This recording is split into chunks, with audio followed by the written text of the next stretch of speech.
Hello, this is the Blimey Cow YouTuber, and welcome back to another video. Today, we'll be watching Messy Monday's 10 Tips for a Happy Marriage.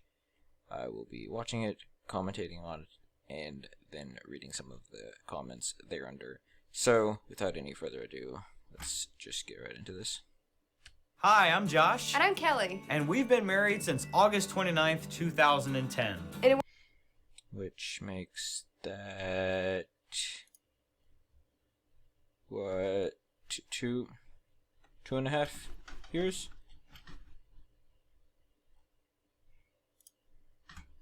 We're still newlyweds, but it's getting to the point where it's hard to remember what life was like before we got married. Yeah, we haven't been married for that long, but we've made some discoveries along the way, and we wanted to share them with you guys. We figured it might help other couples our age who are just getting started like we are. So here are 10 tips for a happy marriage. Learn how to communicate with each other. Everything they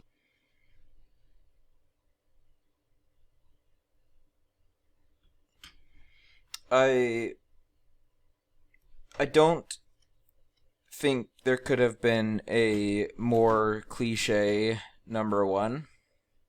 Now, cliches are cliches because they're true.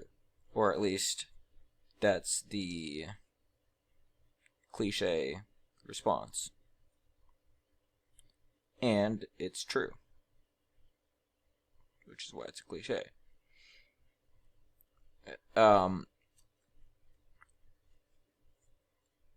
Obviously, communication is important in a relationship because that's how you relate to people. Learning the specifics of how to communicate with a specific person effectively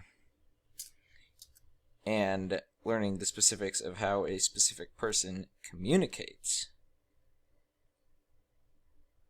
is, well, there's something to be said for that as well.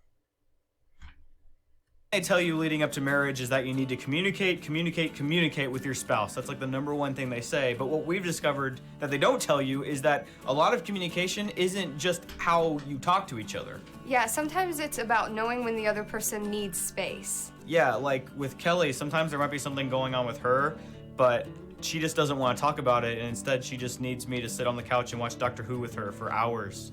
And, you know, I just do it because I've realized that's how we communicate when she's not feeling great. Yeah, sometimes you just need to spend time with each other. Don't try to fix it, just be there. Go on dates. Josh and I love... I mean,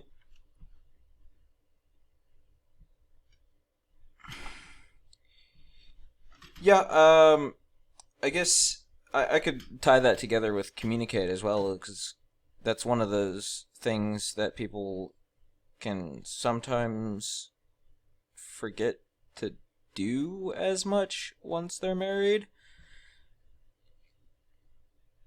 Love going on dates together. Yeah, just because you're married doesn't mean you should stop having fun. Yeah, if you had more fun when you were dating, you're doing it wrong. Have your spouse's back. Stick up for each other. Yeah, don't tear each other down when you're in front of other people. You're a team. You gotta act like it. Learn to say you're sorry. Oh, but my pride! Saying sorry is hard sometimes, but there's no better feeling after you've said it. Yeah. Yeah, I think,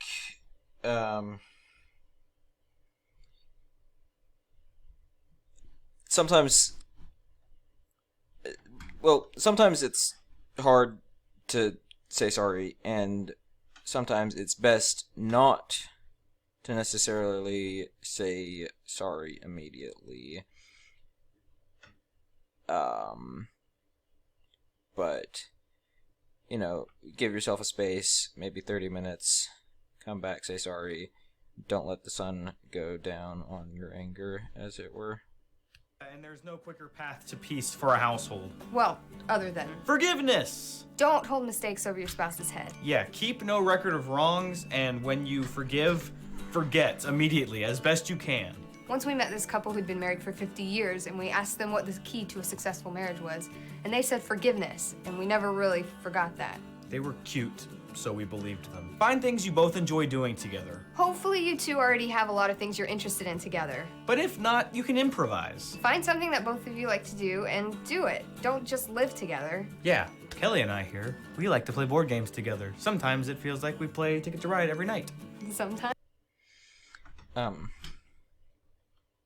Yeah, I'm gonna not say much for some of these things, simply because I don't really have any position to speak on them. Because I'm not married. So if there are any, I will just, from now on, let them pass without me saying anything. Sometimes that's true. Show affection. This doesn't even have to be physical. Everybody has a love language. Just figure out the both of yours and then find a way to show affection in that way to them. Don't try to change your spouse. You know why you shouldn't do this?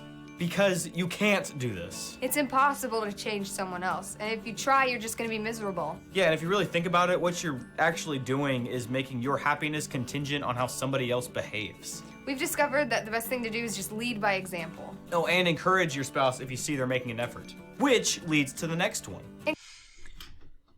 It is impossible not to change your spouse.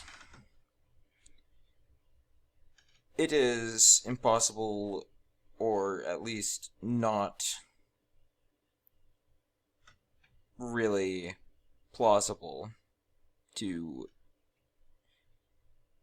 intentionally and actively change your spouse. But when you live with someone, you're going to rub off on them, and they're going to rub off on you.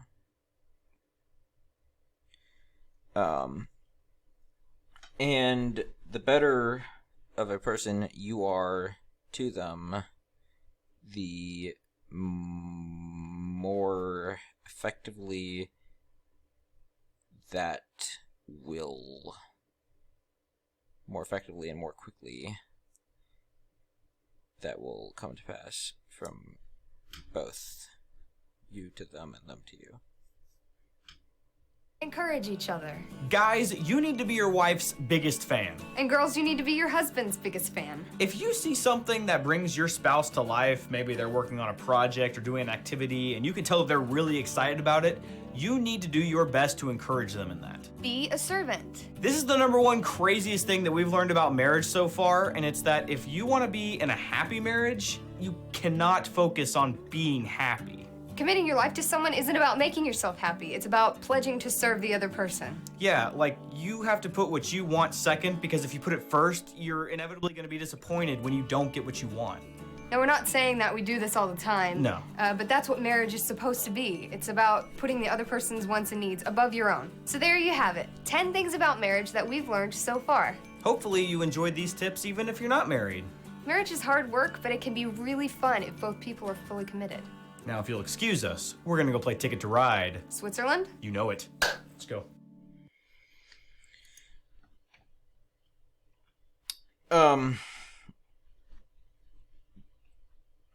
So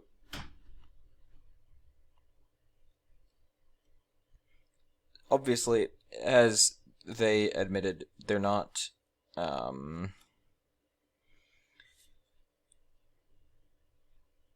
I don't know. I would add, don't expect to get it right. Marriage isn't about, life generally isn't about getting everything right. It's about knowing what's right and working towards it. And a lot of marriages fail because people think they're getting it wrong, when what they're really getting wrong is that they're not working towards fixing their problems.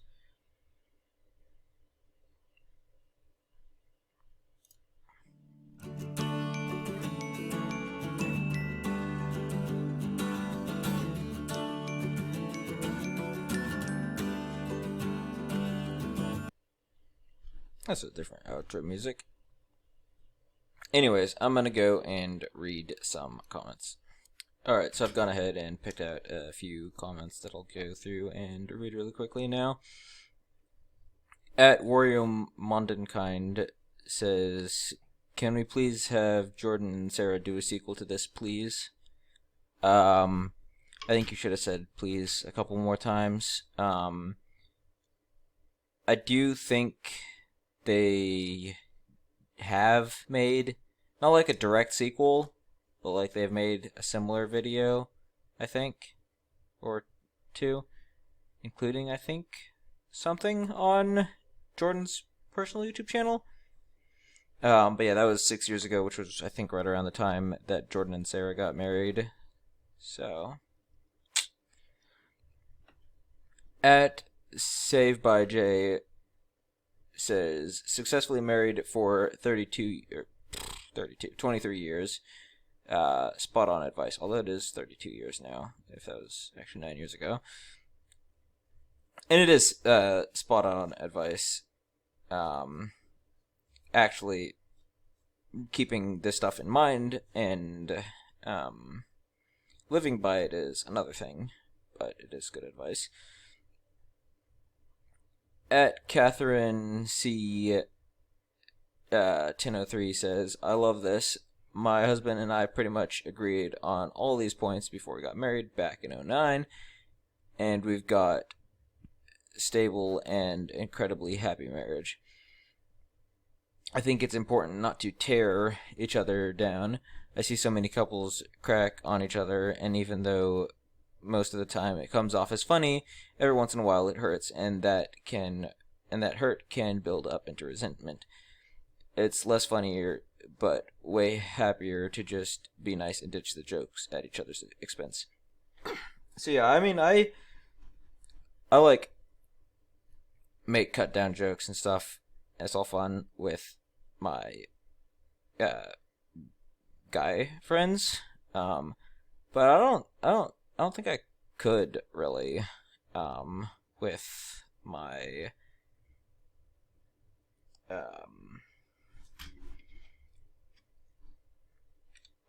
wife or what have you, supposing there ever was one.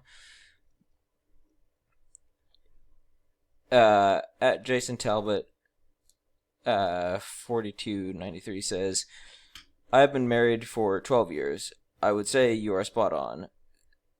So true. Good principles to go by. Only problem is the dating your spouse is much harder once you have kids. But yes, it is important to date your spouse. I need to do this more with my husband."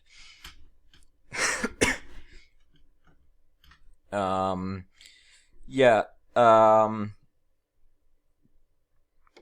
I was thinking this when I was watching, and I didn't say it, and I'm not sure why. But yeah, the idea of going on dates and just like having fun together once you're married, or once you have children, it's a bit of a different dynamic at that point. Not to say that it's not important, but it's just not always as easy. And I guess that's when it takes a bit more of a conscious effort to do those things which you need to do. Anyways, though, that is going to be the end of this video. If you enjoyed it, you can go and watch the original video and subscribe to Blimey Cow. Links for both of those will be in the description below. But with that all being said, I want to thank you all very much for watching,